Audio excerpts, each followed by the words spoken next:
And today we will be with Mr. Steve Fuller, who is the director of South Louis Food Service. So we're very excited to talk with Mr. Fuller about the different components that go into the food service as you're working through your top cut, thinking about that complete play and procurement and marketing. He's really going to help break those processes down from the food service side of things. So if you look at the star here at the map, South Louis, this school district is in south of Lewis County, which is kind of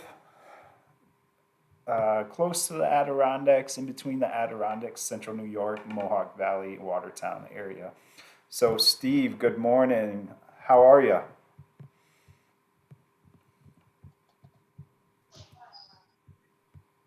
Can you hear me okay? We can hear you okay. Are you there? Good. Good morning. Can you tell us a little bit about yourself and a little bit about South Louis School District? Okay. Well, my name is Steve Fuller. I'm the food director here at South Louis. I've been here not quite 2 years, about a year and a half now. I've been in the school food service industry for going on 11 years now. I started off at Laval Academy. That's my alma mater. So I started there as a food director. My background is a restaurant. I've been in the restaurant or food industry for almost 35 years now. Owned my own restaurant for about 15 years.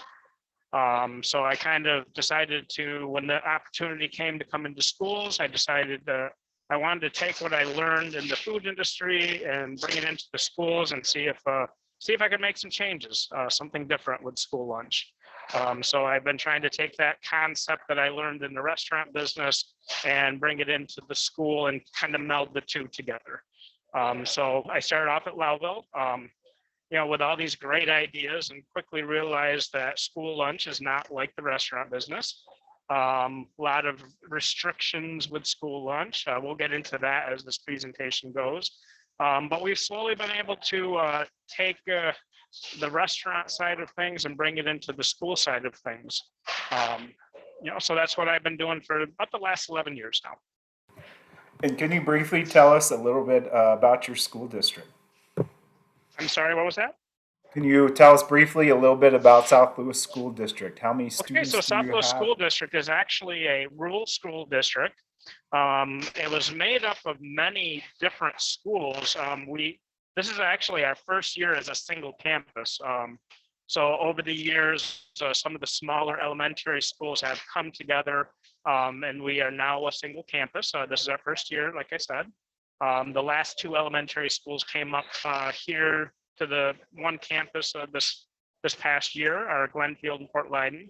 So now we have one main cafeteria that we do the bulk of our cooking at, and then a satellite cafeteria just down the hall a little ways, where the elementary students eat. And our new cafeteria for the high school and middle school is not your typical school cafeteria. We have more of a college style concept where we have stations, rather than kids just going through a line and grabbing things as they go. So we have a fully functioning salad bar where we make salads fresh to order. We also have two wrap lines where we make freshly made wraps and specialty sandwiches. We do have grab and go options also. We have the typical school lunch, but we also throw in those freshly made items too. So yeah, we have about 1,000 students that are in the district K-12. We currently are feeding about 800 lunches a day and a little over 400 breakfasts a day. So it's been we've been pretty happy with our numbers, in this whole era of COVID and everything. So things have been going very well. Well, awesome. That was a great overview. So, looking at the lunch line behind you, that's kind of the end process. Where does the whole food service process start?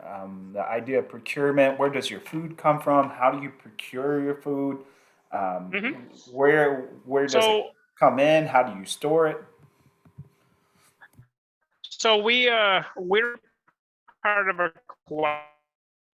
cooperative purchasing group, cooperative purchasing. So that's where we procure the majority of our food and products that we use within the school district. We use the cooperative purchasing for our paper bids, food bids, um,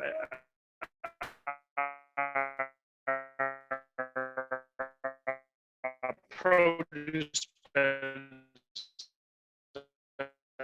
we do. Creating some of our, such as maple syrup and local maple syrup.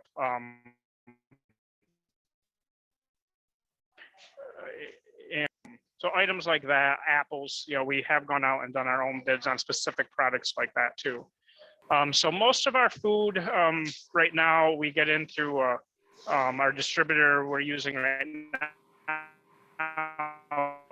is Frenzy's food distributing. So right now for our food products, a lot of our food comes from our USDA, our government dollars that we can spend. So every school district has so many dollars that they can spend in government funds, government food, and then there's different ways that we can use that money. You know, those that have been in the business for a long time, it used to be called brown box, USDA brown box food that would come in. Basically that's just your commodities, canned and raw commodities that would come in from the USDA. Another way we can use those dollars is through processed commodities. So there are specific processors like Tyson that we can send our raw commodities to and have them create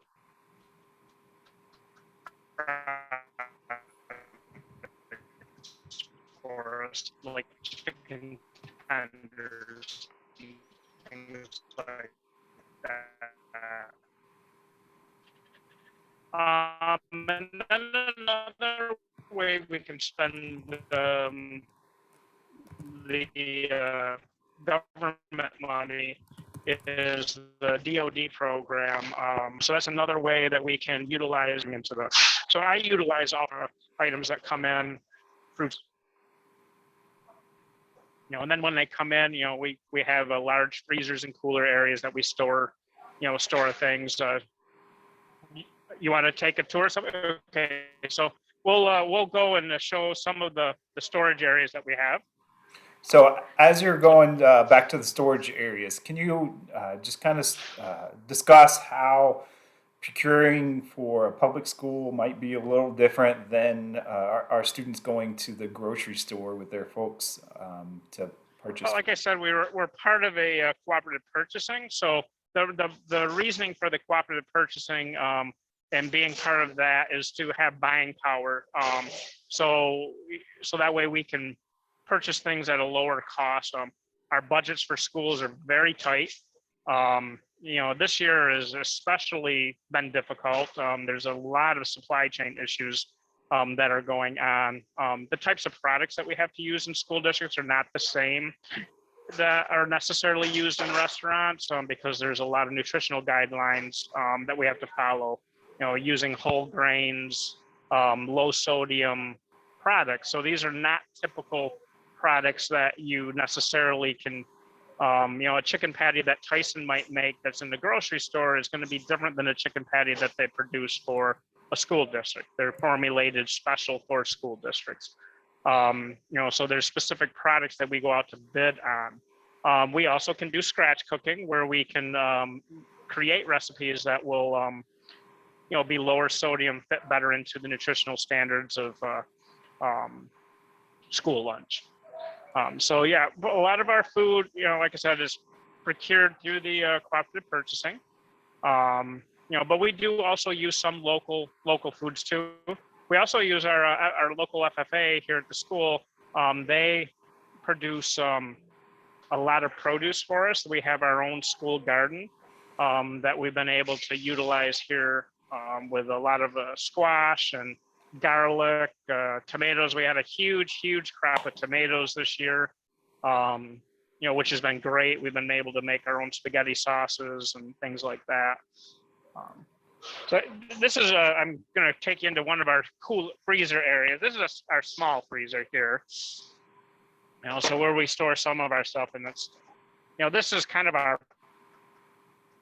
prep freezer here. So the stuff that we are going to be using for school lunch on a week-to-week basis, I bring up to this freezer that's closer to the kitchen.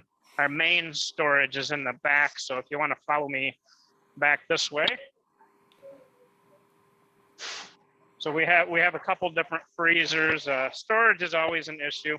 I feel like we never have enough storage. So how often are you getting food in? Is there a schedule? You mentioned the co-op, which is a bunch of different people who are putting their money together so that the people who are selling you food will sell it at a lower price compared to us just buying a can at the store, which is one person. So you partner with those co-op folks, and how often is that food coming in?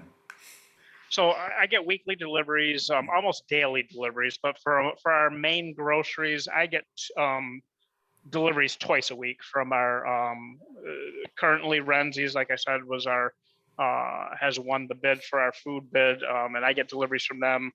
They also won our milk bid, so I get milk and food deliveries twice a week. My schedule is on a Monday and Thursday, so every Monday, Thursday, I get large loads in from them. They also won the contract to distribute our government food, so all my government food comes in from them too. That's a little bit more sporadic. Comes in on Mondays with my regular grocery bills or deliveries. Then I also currently, Carlo Massey is a produce distributor that we use. They distribute. I usually get a delivery from them once a week. I've slowed down with them. They won the produce bid, but I don't always use our produce bid because we also are part of the DoD fresh fruit and vegetable program that I was talking about, where we use our government dollars. So I get deliveries in from them too. That's been kind of a roller coaster ride with that because that's a government contract. The current winner of that government contract is out of New Jersey, so I'm communicating with a company out of New Jersey to get my fresh fruit and vegetables in. So sometimes there's like a week to 2 week lag time between placing orders. So it's very difficult when you're talking about fresh fruits and vegetables. Making sure that you always have the freshest stuff in here when you're ordering things out a week or two in advance. So I kind of have to do a combination of Carlo Massey, who currently has our produce bid, and the government contract that I have. There's always it's a fine balance of using that government money and how to use that government money and when those deliveries can come, and making sure that I have enough product in here all the time, because we do use a lot of fresh fruits and vegetables here. So I constantly have shipments coming in for that. And then we get bread. Contract with a Bimbo Foods that does our bread. So, we usually get one delivery a week from them also. So there's most days, today's a Wednesday. Wednesdays, I typically don't have deliveries. So this is a non-delivery day today. But usually the rest of the week, we have some sort of a delivery truck coming in. So this is our other freezer here. I'll let her go in. I'm not sure if it'll cut out with the headset, but this is our bigger storage freezer in here, and where we store a lot of our.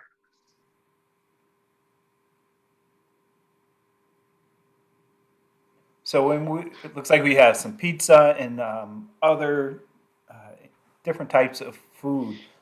We carry a lot of we do a lot of new and different things here at South Louis, but we still have the typical school lunch that you would find at any other school district. And when you look at our menu, you would say, okay, that's the typical school. We have our chicken nuggets, pizza, things like that. Where we try to be different is we try to incorporate, those freshly made items within the daily menu as well. So like today, in keeping with the theme of beef today, we decided we made a Mexican style stuffed peppers. So we made those today fresh. We're making Philly beef wraps on our wrap lines today. We made a couple soups with beef. Our soups that we made today are an a la carte item. They're not part of the reimbursable meal, but we do sell them a la carte to the staff and the students, because even the soups have to meet certain nutritional guidelines and follow certain regulations. So the ones that we have today, we have a beef and rice chili and a tomato beef macaroni soup that we're doing. And we also have a cheeseburger flatbread pizza we're doing. Our main item on the menu is our cheeseburger that we're doing today. So, and then we have a Southwestern pork salad with a black bean corn salsa. So we try to incorporate all these just different ideas and themes in our school lunch. Some of the things we don't make a ton of. It's just giving the kids an opportunity to try freshly made things along with the typical school lunch. No, not everybody's going to eat stuffed peppers, but there is a whole segment of kids that will. And if you don't put it out in front of them, they're never going to try it. So that's our main focus, is to put new, fresh things out every day. So as consumers, we tend to think of that lunch line and the food that is in front of us. We don't see all these behind the scene things. It sounds like you're constantly having to make a schedule for what food's ordered, thinking about those budgetary things that you have to follow, as well as the nutrient requirements that you have to follow. So it sounds like in the food service process, it's just not a line that we go through and pick up food. There are many intricate pieces. A lot of my days are spent, just looking at inventory and planning orders. So I'm constantly going through my inventory. I do a physical count on our inventory almost weekly. I do an actual physical count of everything once a month, but I'm constantly during the week going through my inventory. So in my mind, I always know exactly what I have on hand. So we look at we use our menu as our base as far as placing our orders. So that's where the bulk of our meals will come out of our menued items. And a lot of our specialty things, I do plan ahead, but some of them get planned maybe a day or so ahead, depending on one of the things I brought from the restaurant world into the school world is, to make money. We're not in the business of making money, but we certainly don't want to be running in the red. But to make money, you got to save money. You got to be able to utilize everything that's in your kitchen to its most potential. So today we made stuffed peppers.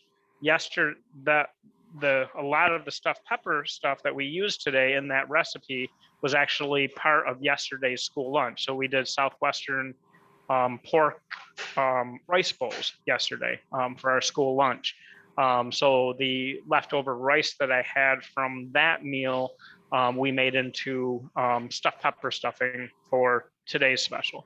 So there are some things that I plan day to day based on what we may have left over from that day. We make a lot of soups that way too, because we don't ever want to throw things out because the cost of things is so high right now.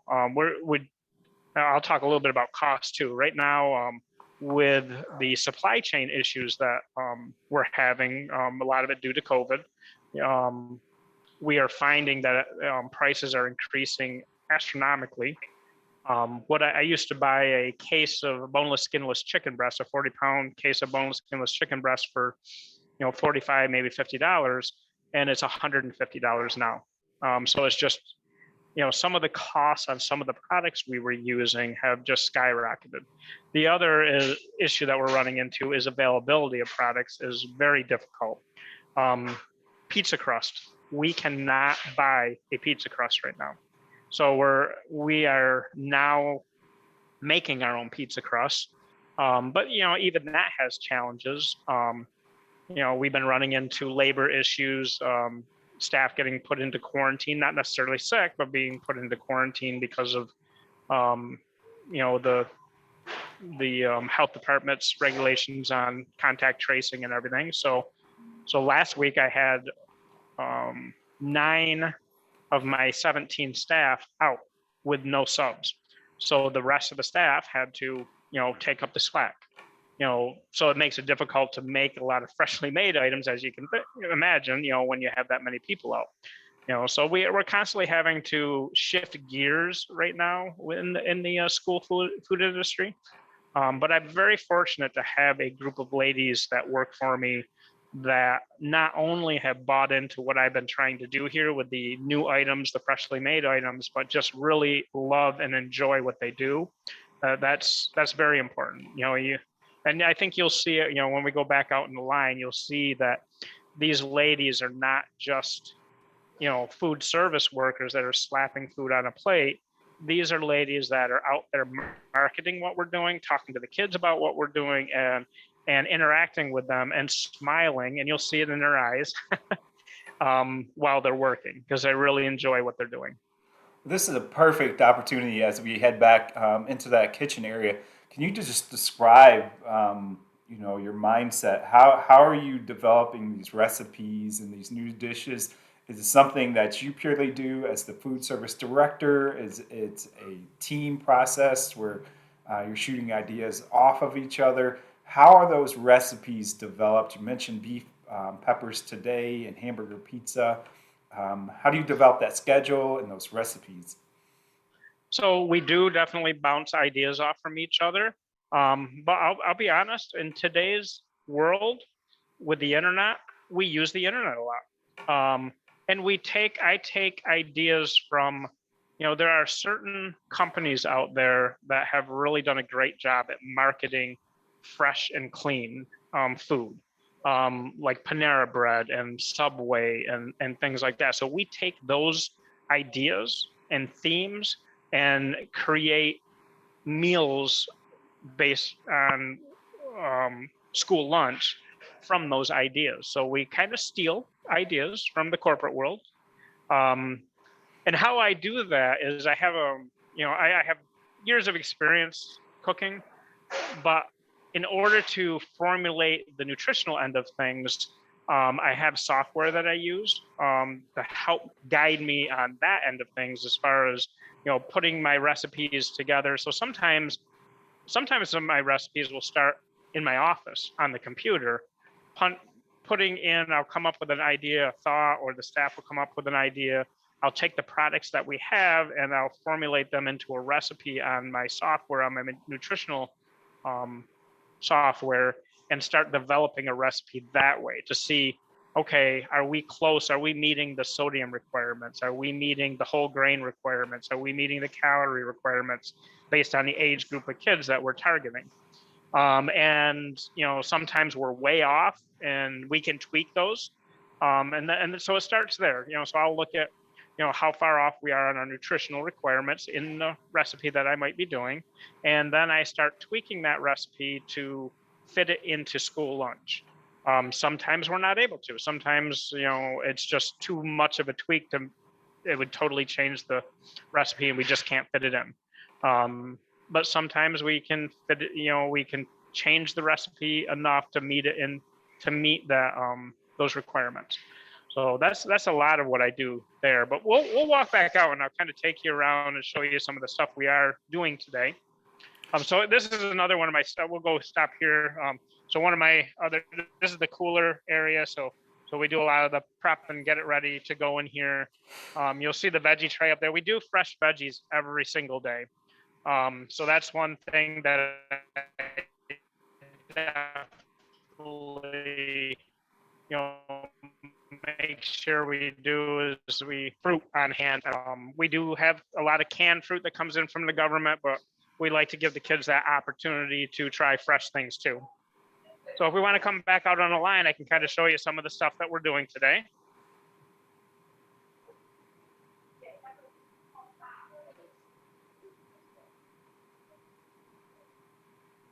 So we have, so like I said, we'll kind of pan out and I'll show you the lines.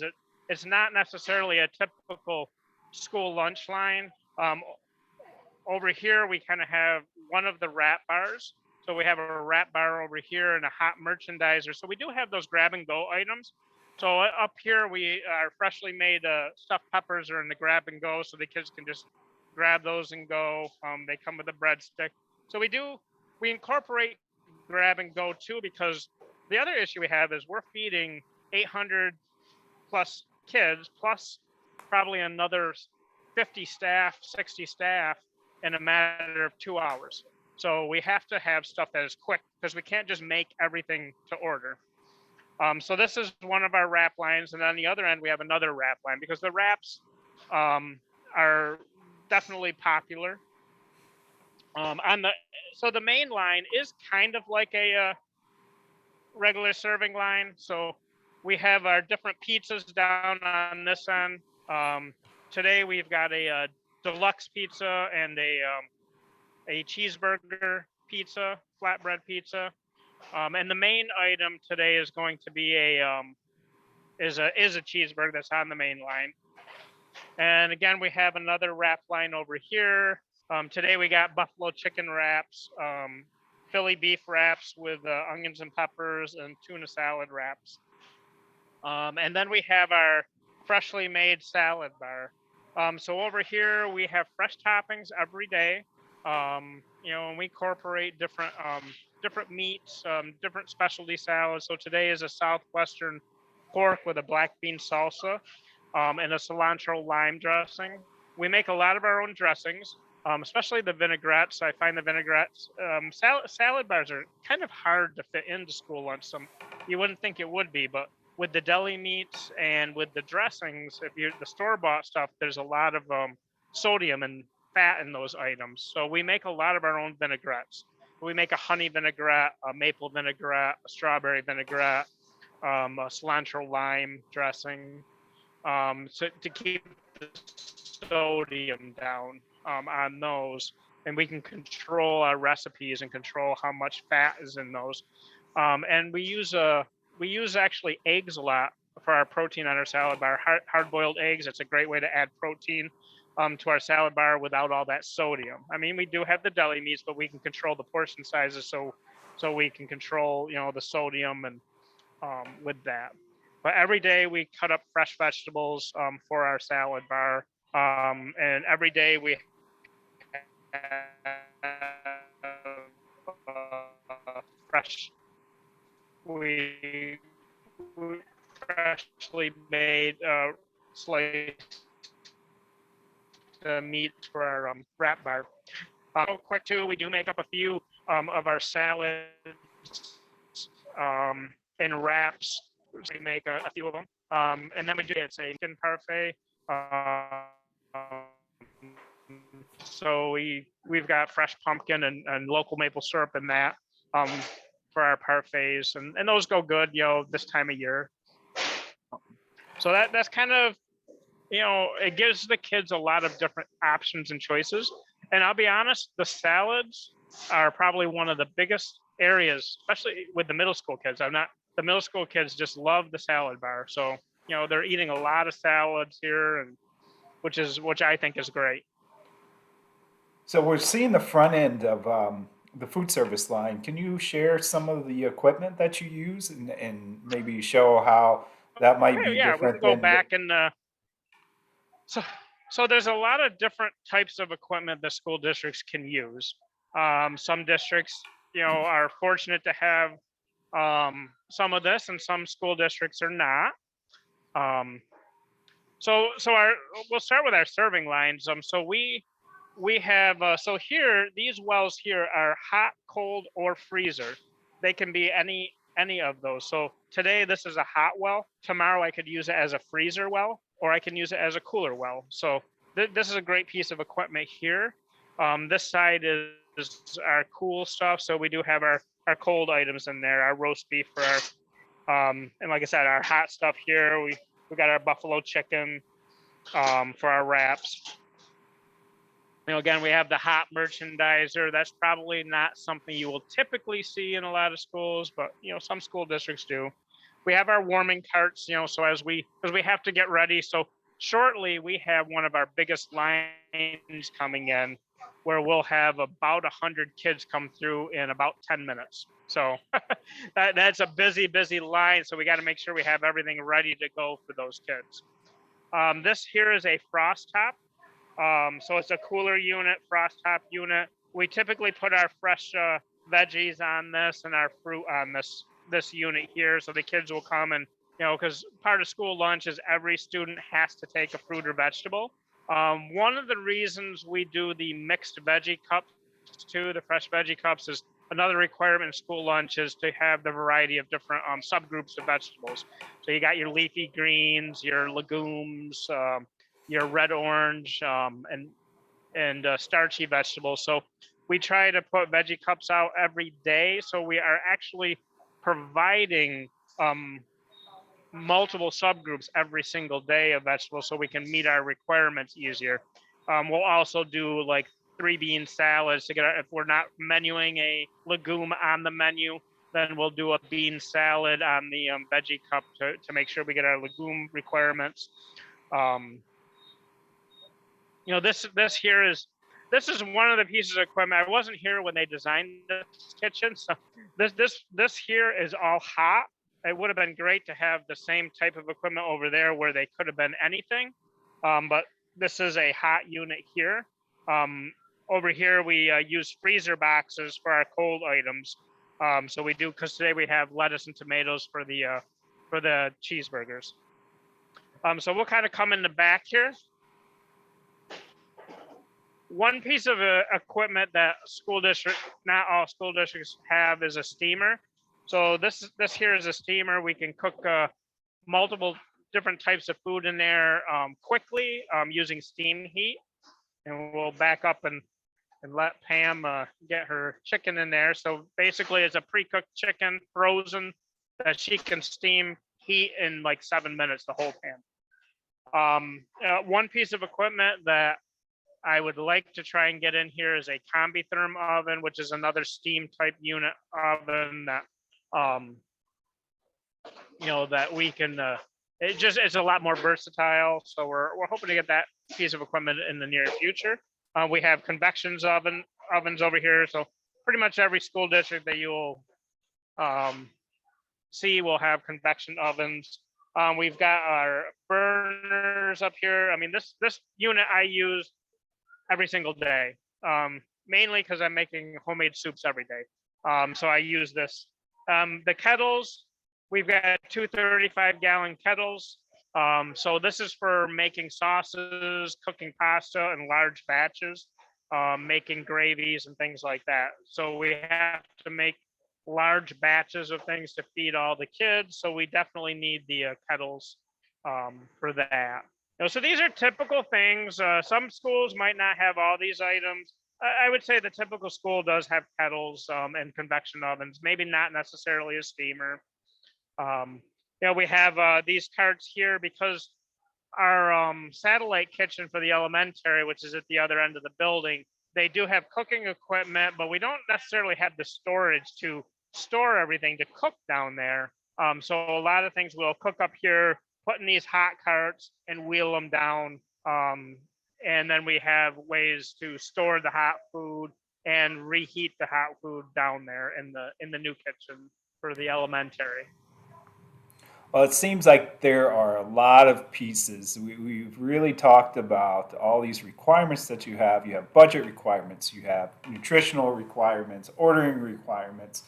You have all these different items that you make throughout the day. You have many pieces of equipment that you use. We think about that, many of us don't see all these pieces from behind. So we're very grateful for you sharing that. But it sounds like in South Louis, you're doing something that's even more special, and you're just not opening the doors saying, come get it. It sounds like you have these great experiences going around with your food, and you're creating theme food. How do you market these offerings and these unique ideas that you have to your student body and your school body? Well, why don't I take you out in the hallway and I'll show you one of the things that we did to market directly to the kids. Again, my theme and what I try to teach the kids, because I try to get into the class. When I was at my previous district, I would go right into the classrooms, and I had a couple programs that I did, but I would teach the kids about school nutrition. So, anyways, one of the things we did is we came in and we had this company put all this artwork on the wall. They wanted my face on the wall too, which I wasn't too keen on. So I make homemade soups every single day. Some of them are marketed to the kids, some of them are marketed to the staff. Our superintendent and business officials, they love my soup, so they decided they wanted to do that. But we also put, all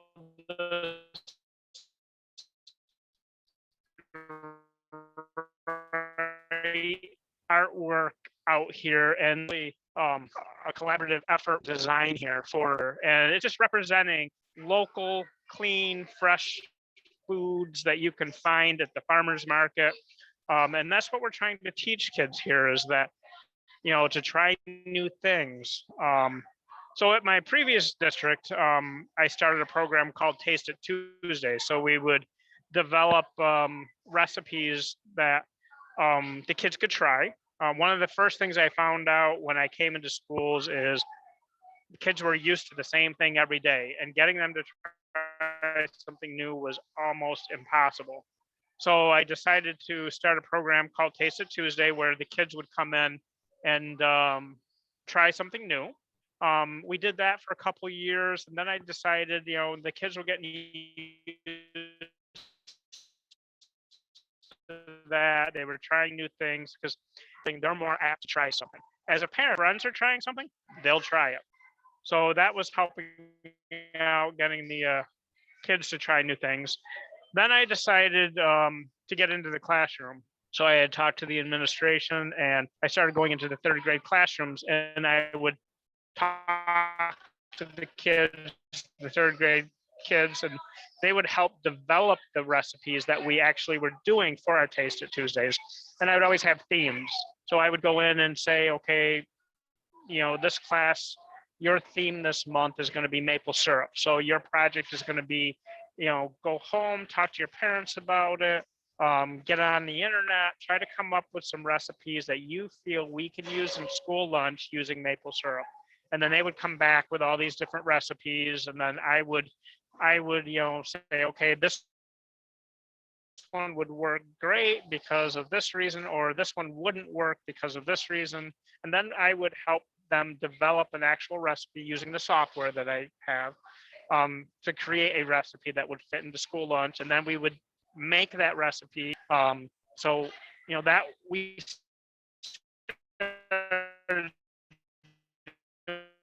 and we did that for several years at the previous district. Now, when I came here, it was right in the middle of COVID. So we're slowly being able to kind of get back to normal. So that's my goal here, is to take what I started at the previous district and start doing it and teaching them to try new things. Because our goal is to teach the kids about some pizza. Do we have it? Sure we do. But we want them to have food comes from. So when they're out shopping, they'll know where to buy things and what it looks like. It doesn't come out of the supermarket, out of the freezer aisle. It comes from here. Another thing I had done before is set up an actual farmer's market within the cafeteria,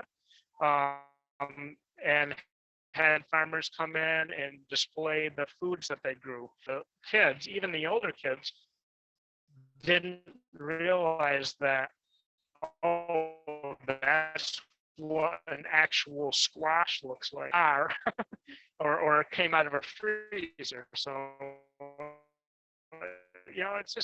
it's been a great opportunity to just show kids what food looks like and where it comes from, and then translate